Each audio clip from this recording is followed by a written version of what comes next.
کہ زمین کی طرف رخ کر کے نماز پڑھے، تو نماز تو نہیں چھوٹے گی، نماز تو پڑھے گا.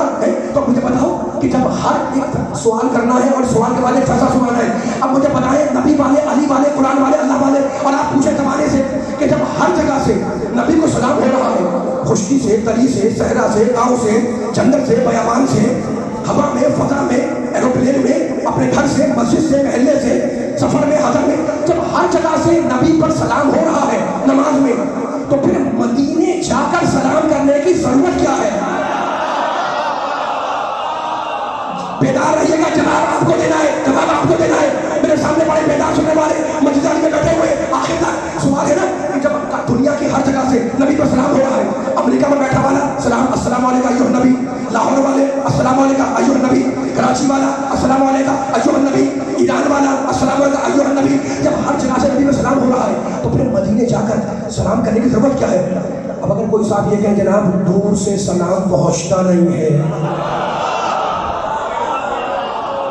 اس لیے ہم وہاں جاتے ہیں، تو میں کہوں گا اگر دور سے پہنچتا نہیں ہے تو پھر کرنے کا فائدہ کیا ہے؟ اس لیے کہ لاکھوں کروڑوں جا چکے اور جاتے رہیں گے. کوئی بھی وہاں سے آ کر ہمیں یہ نہیں بتاتا کہ میں حضور پاک سے مل کر آ رہا ہوں. جملہ مکمل ہو رہا ہے، آپ میرا ساتھ دیے گا، میرا ساتھ دے کر تو میں دیکھنا چاہ رہا ہوں بیداری بیان پاکی نہیں کرنا ہے مجھے، ٹھیک ہے نا؟ ایسی منزل میں لے کے آ جاؤں گا گفتگو کو کہ اب اس کو جو ہے وہ پوائنٹ اپ بھی کرنا ہے، لیکن جملہ مکمل کرنے کے بعد نمازی مجھ میں بیٹھا ہوا ہے، نبی نے کہا نماز پڑھو جیسے مجھے پڑھتے ہوئے دیکھ رہے ہو، تو ہر جگہ سے نبی کا سلام ہو رہا ہے، ہر جگہ سے ہو رہا ہے، تو وہاں کیوں جاتے ہو؟ کوئی صاحب اتنا دور سے پہنچتا نہیں ہے، 2000-3000 کلومیٹر دور، اور یہاں سے مدینہ تو ہم کیسے وہاں جب تو یہاں سے جانا پڑتا ہے، یہاں سے سلام کا پہنچے گا. تو سوال پھر کام ہے نا کہ اگر نہیں پہنچتا تو کرنے کا فائدہ کیا ہے؟ لاکھوں کروڑوں جا چکے، کوئی نہیں کہتا میں نبی مل کر آ رہا ہوں، اور کوئی صاحب یہ دعویٰ کرنے بیٹھ گیا کہ جناب میں نے خواب میں دیکھا تھا حضور پاک کو. تو بھائی خواب میں دیکھنے کے لیے مدینہ جانا شرط تو نہیں ہے نا؟ خواب میں تو آپ پاکستان میں دیکھ سکتے ہیں، لاہور میں دیکھ سکتے ہیں، کہیں بھی دیکھ سکتے ہیں، ان کو شرط تو نہیں ہے خواب میں دیکھنے کے لیے کہ مدینے جائیں گے تو خواب میں آئیں گے، ہے نا؟ اب مجھے بتائیں میرا سوال تو پھر قائم ہے افریقہ کے اوپر کہ جب ہر جگہ سے توجہ آخری آیت میں جب ہر جگہ سے نمائندہ جملہ کہہ رہا ہوں اور سنائے زمانے کو، جب ہر جگہ سے نبی پر سلام ہو رہا ہے تو پھر مدینے جا کر سلام کرنے کی ضرورت کیا ہے؟ ٹھیک ہے نا؟ تو میرے مسلمان سے پوچھا کہ کیا یہاں سے پہنچتا نہیں سلام؟ تو وہاں جاتے ہو کہا نہیں، خبردار یہ نہ بولنا، یہ تو ہمارا عقیدہ ہے، یہ تو ہمارا ایمان ہے کہ ہم سلام یہاں سے بھی کریں تو وہاں پہنچ جاتا ہے، لیکن اپنے گھر سے سلام کرنا اور ہے.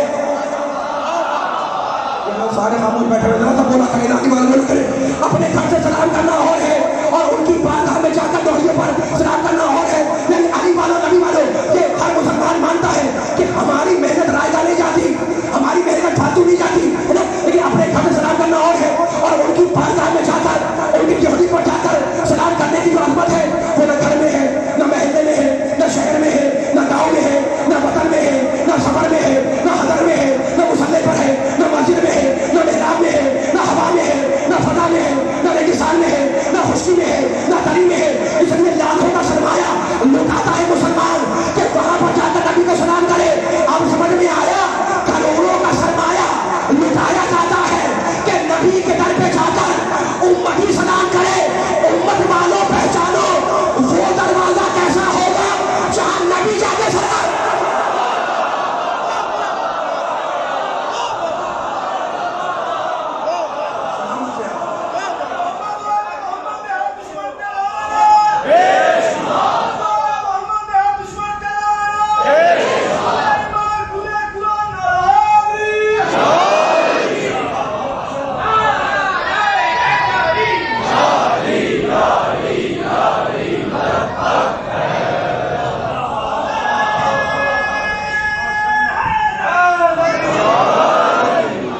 اس سے بھی بلند سلوات پڑھنا.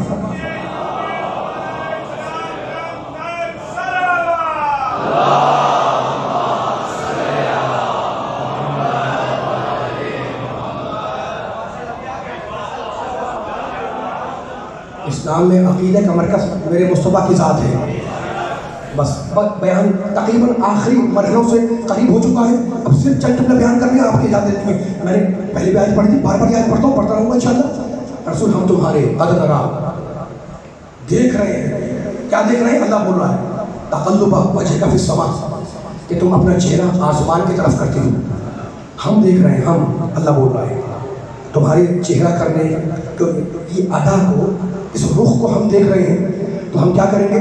فَلَنُوَلِّيَنَّكَ قِبْلَةً تَرْضَاهَا، مت گھبراؤ، قبلے کو وہاں موڑیں گے جہاں تمہاری مرضی ہوگی۔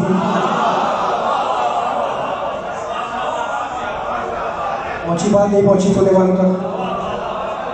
میں ختم کر دی میں نے گفتگو۔ اگر آپ تھک گئے ہیں تو کل گفتگو ہوگی، اور نہیں تھکے تو میرا ساتھ دیں۔ کیا کہا اللہ نے؟ قَدْ نَرَىٰ، ہم دیکھ رہے ہیں تمہارے چہرے کو۔ دوسرا پارا، فَلَنُوَلِّيَنَّكَ قِبْلَةً تَرْضَاهَا، ہم قبلے کو وہاں موڑیں گے، تَرْضَاهَا، جہاں تو راضی ہوگا۔ یہ کس نے کہا؟ ختم کرو جملے کو، میں میرا ساتھ دیں۔ ایسے نہیں لیکن بولنا میرے ساتھ ساتھ۔ یہ جملہ کس نے کہا؟ اللہ نے۔ میں آپ کو کوئی جملہ سنانے لگا ہوں، آخری کلمات میں پھر مسائل پہ آؤں گا، اس لیے رک جاتا ہوں تاکہ ایک ایک سننے والے تک پوری بھرپور طریقے سے جملہ پہنچ جائے۔ ہم دیکھ رہے ہیں، اللہ کہہ رہا ہے قد نرا، ہم دیکھ رہے ہیں۔ کس کو دیکھ رہے ہیں؟ محمد کو۔ کیا کرتے ہیں؟ دیکھ رہے ہیں کہ وہ چہرہ کرتا ہے آسمان کی طرف، پھر آسمان کی طرف۔ تو اللہ نے کیا وعدہ کیا نبی سے؟ فَلَنُوَلِّيَنَّكَ قِبْلَةً، ضرور بھی ضرور قبلے کو وہاں موڑیں گے، تَرْضَاهَا، جہاں تو راضی ہوگا۔ پڑھی لکھی سماعتیں بیٹھی ہوئی ہیں، عربی میں ترضا کہتے ہیں تم راضی ہوگے، تم راضی ہوگے۔ اللہ نے نبی سے کہا کہ تو راضی ہوگا، اور میرے نبی نے علی سے کہا اما ترضا، علی کیا تو راضی نہیں ہے کہ میں موسیٰ تو ہارون؟ ماشاءاللہ ماشاءاللہ، میں دیکھ رہا ہوں علی والوں کو، بچوں کو، نوجوانوں کو میرے ساتھ دے، علی والے بیٹھے ہوئے۔ اللہ نے نبی سے کہا، آخری کلمہ ہے میرا، بیدار ہے دائما جتنے منبر کے بیٹھے ہوئے، اللہ نے نبی سے کہا ترضا کہ تو راضی ہوگا، اور میرے نبی نے علی سے کہا حدیث منزلت اما ترضا ان تکون منی بے منزلت ہارون بن موسیٰ، علی کیا تو راضی نہیں ہے کہ میں اپنے زمانے کا موسیٰ، تو اپنے زمانے کا ہارون؟ کیا تو راضی نہیں ہے کہ میں اپنے دور کا موسیٰ ہوں، تو اپنے دور کا ہارون ہے؟ میرا دل چاہ رہا ہے کہ میں علی والوں کو اس جملے کی گہرائی تک لے جاؤں۔ آدم علیہ السلام، لیکن آدم کی تمنا ہے کہ میرا اللہ مجھ سے راضی ہو جائے۔ نوح علیہ السلام، لیکن نوح کی تمنا ہے کہ میرا اللہ مجھ سے راضی ہو جائے۔ ابراہیم علیہ السلام، لیکن ابراہیم کی تمنا کہ میرا اللہ مجھ سے راضی ہو جائے۔ یعنی موسیٰ چاہتے ہیں کہ اللہ راضی ہو، عیسیٰ چاہتے ہیں کہ اللہ راضی ہو، خضر چاہتے ہیں کہ اللہ راضی ہو، الیاس کی تمنا کہ اللہ راضی ہو، سلیمان کی تمنا کہ اللہ راضی ہو، داؤد کی تمنا کہ اللہ راضی ہو، امتی کی تمنا کہ اللہ راضی ہو، مرسلین کی تمنا کہ اللہ راضی ہو، اولیاء کی تمنا کہ اللہ راضی ہو، سماعت انبیاء کی تمنا کہ اللہ راضی ہو جائے۔ اور میرا پیارا محمد، آمنہ کا لال، فخر آدم، فخر ابراہیم، فخر موسیٰ، فخر عیسیٰ، فخر انبیاء، ولا سوف یعطیک ربک فترضی، حبیب تجھے اتنا عطا کریں گے کہ تو ہم سے راضی ہو جائے گا۔ تو انبیاء کی تمنا کہ اللہ راضی ہو، اللہ چاہتا ہے کہ محمد راضی ہو، اور محمد چاہتا ہے کہ علی راضی ہو۔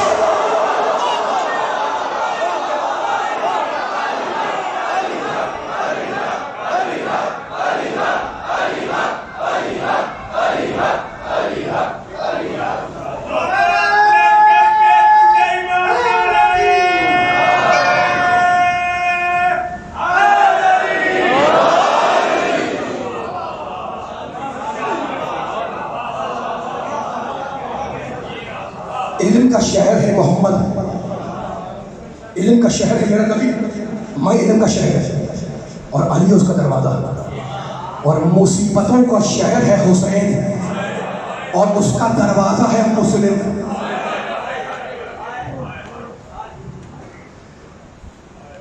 حسین نے خط لکھا کوفے والوں کے نام کہ جسے میں بھیج رہا ہوں یہ میرا اخی بھائی ہے، ثقتی، اس پر مجھے پورا بھروسہ ہے، وہ معتمدی، یہ میرا بہت قابل اعتماد ہے، وہ من اہل بیتی، اور یہ اہل بیت میں شامل ہے۔ خط دیا حسین نے مسلم کو، اور کہا مسلم کوفے جا کر کوفے کا ماحول دیکھو، مزاج دیکھو، چاہو تو صلح کرنا، چاہو تو جنگ کرنا۔ مسلم مرضی امام کے نمائندہ بن کر کوفے آئے۔ یہ سب سے بڑی فضیلت ہے مسلم کے باب میں کہ امام کی نمائندگی لے کر کوفے آئے۔ رونے والوں، جب مسلم نے کوفے کی مسجد میں نماز پڑھائی تو تاریخ نے لکھا کہ 18 صفحے مسلم کے پیچھے 1,000 نمازیوں کی تھی جو نماز پڑھ رہی تھی. 18,000 نمازی مسلم کے پیچھے نماز پڑھ رہے تھے. اور راوی کہتا ہے کہ جب اسی دن دوسری نماز پڑھائی تو 18 افراد بھی نہیں تھے. ان 16-17 افراد سے مسلم کہنے لگے مسلم کو تمہاری ضرورت نہیں ہے، جاؤ. اکیلے کوفے کی مسجد سے باہر نکلے، شہر سے ناشنا، غریب الوطن، مسافر مسلم، اکیلے ایک مسافر کا کوئی پردیسی ہو کسی ایسے علاقے میں چلا جائے جہاں آشنا نہ ہو تو ایک گلی سے دوسری گلی، دوسری گلی سے تیسری گلی، تیسری گلی سے چوتھی گلی میں چلتے رہے. جگہ سے آشنا آشنا، شہر سے آشنا، رونے والوں چلتے چلتے مسلم کو پیاس لگی. مسافر ہے نا، سامنے دروازہ تھا، اسے کھٹکھٹایا. ایک بیوی نے دروازہ کھولا، کہا کیا بات ہے؟ کہا میں پیاسا ہوں، مجھے پانی پلا دو. اس بیوی کو نہیں معلوم کہ کون شخص ہے یہ پانی مانگنے آ گیا. اس بیوی کا نام جانتے ہیں؟ توبہ. خدا معلوم اس زمانے میں کوفے میں کتنی ہزار خواتین رہی ہوگی، کسی کا نام ممبر سے لیا جاتا ہے چونکہ اس بیوی نے آل محمد کے ایک پیاسے کو پانی پلایا تھا، اس لیے بیوی کا نام ممبر سے لیا جاتا ہے. وہ بیوی گھر میں گئی، جام آب بھر کر لائی، مسلم کو دیا. مسلم نے پانی پیا، پیاسے تھے نا، پی کر دہلیز پر بیٹھ گئے. اب وہ کھڑی انتظار کر رہی ہے کہ یہ شخص ہٹے تو میں دروازہ بند کروں. اسے نہیں معلوم یہ کون مسافر ہے، کون آدمی ہے. جب دیر ہو گئی اور مسلم نہ اٹھے تو پیچھے سے اس عورت نے آواز دی، اے شخص پانی پی چکا، جاتا کیوں نہیں؟ اب مسلم چونکے، کہا بی بی کہاں جاؤں؟ کہا اے شخص یہ شہر بڑا پرآشوب ہے، تیرا کوئی دوست ہو، کوئی چاہنے والا ہو، یہ شہر بڑا آج کل پرفتنا ہے، اس سے گھر چلا جا. رونے لگے. کہا بی بی جس کا کوئی جاننے والا ہی نہ ہو وہ کہاں جائے؟ کہا ایسا لگتا ہے کہ تو مسافر ہے. کہا ہاں میں مسافر ہوں. کہا یہاں سے فوراً نکل جا، یہ شہر آج کل رہنے کے قابل نہیں ہے، یہاں سے فوراً کچھ کر جا، چلا جا. کہا بی بی بس اتنا بتا دے کہ یہ شہر رہنے کے قابل کیوں نہیں ہے؟ کہا تجھے نہیں معلوم کہ میرے شہزادے حسین ابن علی نے اپنا ایک سفیر بھیجا ہے اور سارا زمانہ اس کے خون کا پیاسا ہے. کہا بی بی اس سفیر کا نام جانتی ہو؟ کہا کیسے نہیں جانتی؟ ارے وہ عقیل کا بیٹا مسلم ہے. تو انگلی سے اشارہ کیا، انا مسلم ابن عقیل. وہ عقیل کا بیٹا مسلم میں ہی تو ہوں. رونے والا بیوی مسلم کے قدموں پہ گری. کہا مولا معاف کرنا، خطا ہوئی، گستاخی ہوئی. گھر میں آئے، سنا ہے پوری رات مسلم نے عبادت الہی میں گزاری. جب صبح ہوئی ہے نا، جب صبح ہوئی ہے اور ابن زیاد کی فوجیں گلی میں داخل ہو گئی اور گھوڑوں کی ٹاپوں کی آواز مسلم کے کانوں میں آئی تو ایک مرتبہ مسلم نے امامہ پہنا، تلوار نکالی، یہ کہتے ہوئے زینوں پر چڑھے. تہہ خانے میں تھے، یہ کہتے ہوئے زینے پر چڑھے، رزن کا قضائی وہ تسلیم الامر. مسلم بلند ہوئے. ایک مرتبہ وہ عورت آگے بڑھی، کہنے کہ مولا میں آپ کو باہر نہیں جانے دوں گی، میں آپ کو باہر نہیں جانے دوں گی. جانتے مسلم نے کیا کہا؟ اے خاتون، مسلم کو یہ پسند نہیں ہے کہ کسی عورت کے گھر میں فوجیں گھس جائیں. خدا آپ کی آوازوں کو سلامت رکھے. مسلم کو یہ پسند نہیں کہ کسی خاتون کے گھر میں فوجیں گھس جائیں، اس لیے مسلم باہر جائے گا. اکیلے رونے والوں باہر نکلے، پوری فوج سے اکیلے لڑائی کی، گھیر کر گرفتار کیے گئے، گھیر کر اکیلے. اس رسیوں میں جکڑے ہوئے تھے، میرے پاس الفاظ نہیں ہے، تم رو رہے ہو. دانت ٹوٹے ہوئے تھے، سر سے پاؤں تک زخمی تھے، ہے نا. ایک بتا لوگ کھینچتے ہوئے چلے تلوار کی طرف. کسی نے پکار کے کہا کہ امیر کو سلام کر. ڈانٹ کے کہنے لگے مالی امیر سمت حسین، حسین کے علاوہ میرا کوئی امیر نہیں ہے. ایک بتا ابن زیاد نے حکم دیا کہ مسلم کو چھت پر لے جا کر قتل کر دو. سنو کے رونے والوں، جیسے ہی جلاد مسلم کو لے کر چلا چھت کی طرف، سیڑھیاں چڑھتے جا رہے تھے اور یہ کہتے جا رہے تھے بسم اللہ و باللہ و علی ملت رسول اللہ انا للہ و انا الیہ راجعون رضا قضائی و تسلیم الامر. یہ کہہ کر مسلم چھت پہ بلند ہوئے. جلاد نے تلوار نکالی، چاہا کہ مسلم کو قتل کرے، کچھ دیکھا، تلوار پھینک دی، بھاگا ہوا ابن زیاد کے پاس آیا، کہا مسلم کو قتل کر دیا. کہا نہیں امیر نہیں. کہا کیوں؟ کہا امیر میں نے جیسے ہی تلوار اٹھائی تو میں نے اللہ کے رسول کو دیکھا کہ وہ اپنی سفید داڑھی تھامے میرے سامنے آ گیا اور کہنے لگا میرے بیٹے مسلم نے کیا خطا کی ہے.